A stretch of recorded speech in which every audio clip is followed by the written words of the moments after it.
relationship, avoiding everything because they're clinging onto a comfort zone, and yeah, it's just they're a little bit afraid. They're holding on to something.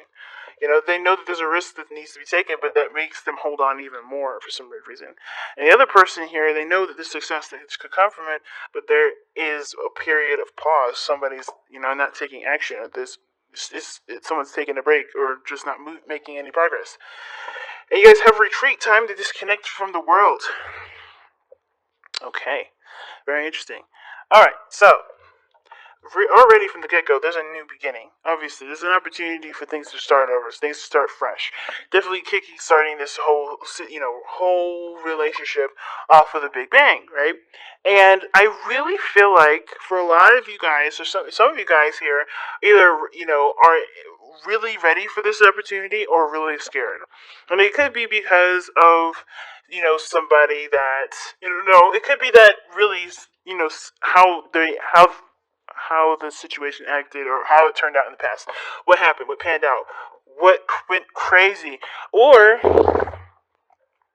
this is about really just stepping outside of your comfort zone, being brave, and allowing things to just kind of play out the way that they're meant to, so you guys can be able to expand in this relationship the best way you can. So we're already looking at this person here. We have the Seven of Swords. And I would say this person is probably thinking about taking a risk with this relationship. They know that there's a risk that's needed to be taken here. There's no guarantee that they're going to be successful in this, but they know that there is a risk that's needed for them to interact with this relationship, or even give this relationship a chance. They know that they have to kind of step outside the comfort zone with this, which is why I was saying that this is not them thinking, okay, now I'm going to take a risk. I don't know. I feel like they may be thinking about it. They may be understanding that the risk has to be done, or the risk needs to be taken in order for them to know if things can really pan out the way they are. And I kind of get this feeling that this person has been avoiding the situation as well because we have the Four of Cups, Four of Coins, and this is something that they needed to do, something personal, some personal development that was needed for them, to understand themselves, things like that. So they've been backing away, they've been, distancing themselves, they've been pulling away because they need to understand what their values were, what their worth is, get a little bit of a better idea of their own self value. So this was nothing, it may have been really weird, kind of how everything kind of panned out. But I feel like definitely this person needed the time to step away. But I think that also this person is ready, or not ready, but they're looking at the situation, realizing that there are potentially greater things out there. There are other good things that come out of this, out of love, out of taking a risk. It could be. They're looking at their value, looking at their worth, and they're recognizing that holding on and keeping themselves distant and separate is not perhaps the best way to go forth, right? So, like, especially considering that this is completely opposite from the Queen of Wands, as what is showing up in their spiritual energy. They're recognizing that who they were, who they have been, who they are, is completely opposite from all of this. Where you about risk being taken, clinging on to a comfort zone, holding on tight. This person's obviously clearly the Aries here, or clearly a Aries or an Aries. It doesn't have to be you, Aries, though. But this person is definitely holding back, possibly because of an Aries, right? And I don't think I don't think it's because they're worried about you blasting them, which you could. You could be ready to just light their behinds on fire, or it could be that you are passionate and you're ready and you're open, and they're not quite sure if they're ready and open and courageous enough to take that leap to go about going for it.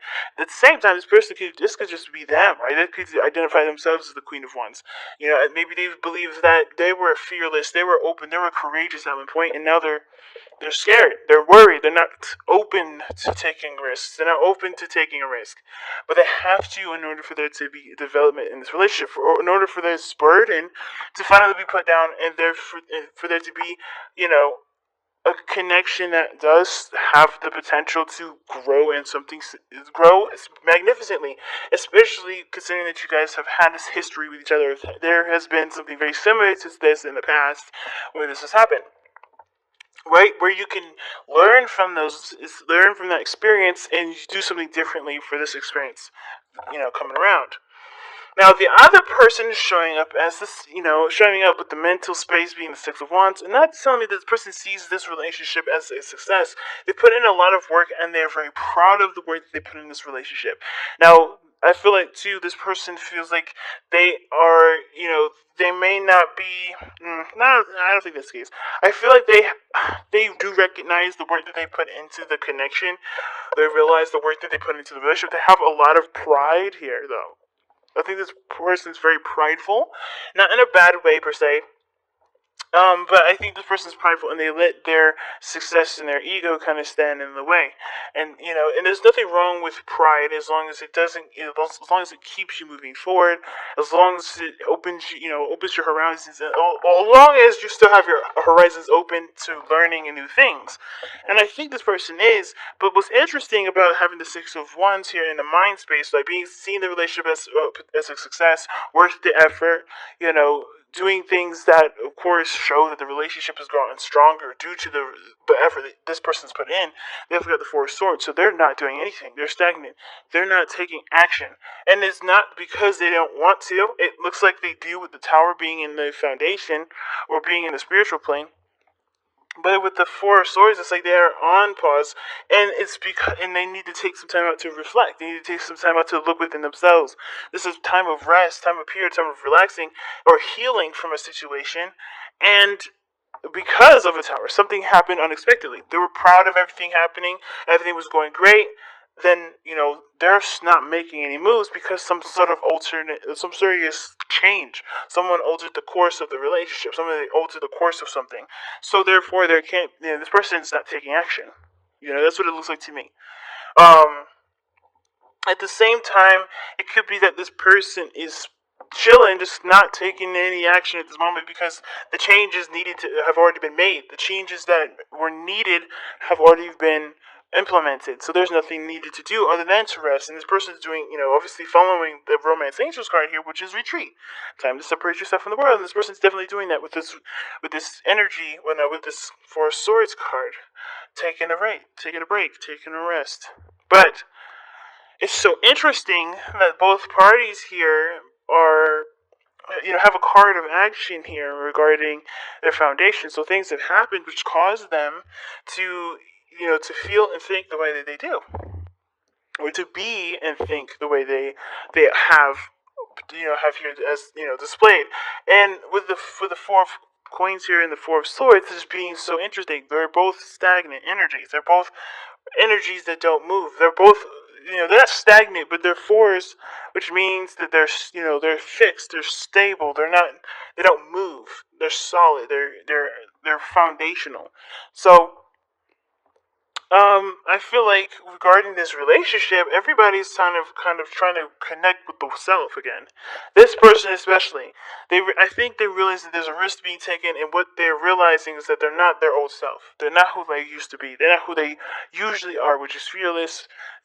Risk junkies. They do things. The Queen of Wands will take risks if need be, if this is what she wants to do. And I feel like I think there is something this person wants, but they're realizing that this is something that's, they're gonna have to step out of their comfort zone in order for it to happen. In order for things to go, in the way that they want it to go, they have to do it. They have to take action, and that it is a risk because it may not turn out the way that they want it to. So what brought you two together was justice. That's telling me right there that there was a balance between you and this person. You and this person definitely worked together in a way that worked. And I think, honestly, what justice is telling me more is how you guys may not be together at this moment. Or why this reading is coming up, period. Not that you guys aren't together, because I think some of you guys are. I think some of you guys may be separate. Some of you guys may be together.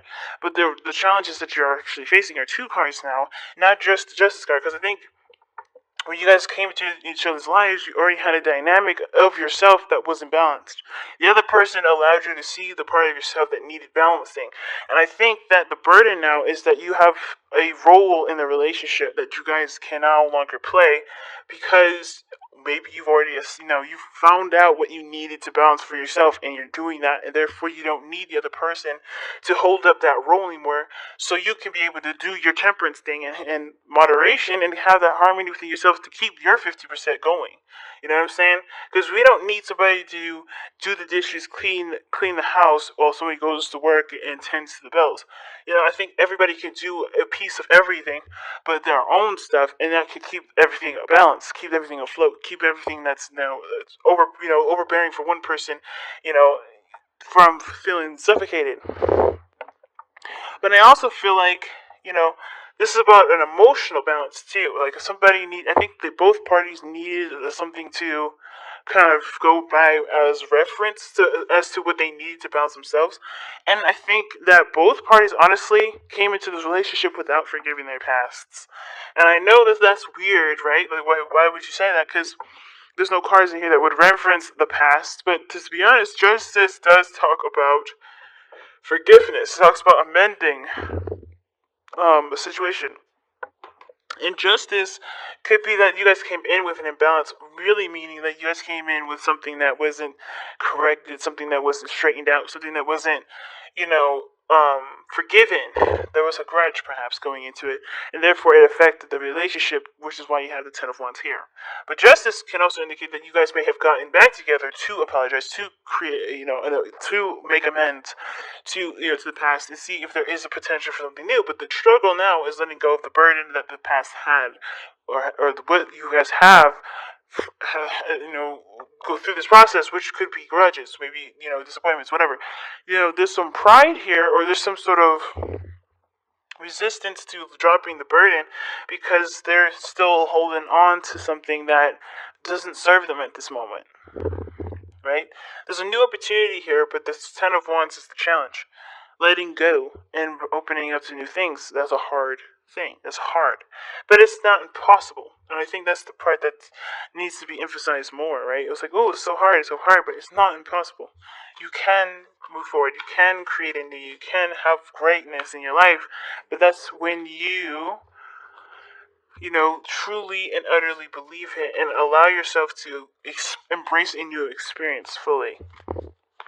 And not hold on to this past, thinking that maybe it'll happen, because it's setting that intention in the air, saying that you don't truly trust that you'll have a wonderful relationship with somebody, or you don't believe that something will work out, and that setting that intention will make sure it is so. So you got to be careful, right? So you guys have expressed love through gifts, and it says give a small token to someone. Giving a small token to someone expresses your love to them.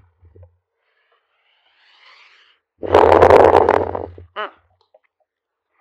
And I think that's very interesting because you don't actually have to go out of your way to actually physically buy a gift, and that's not really what the card is saying. Like, I mean, a gift is something that someone sees and can cherish.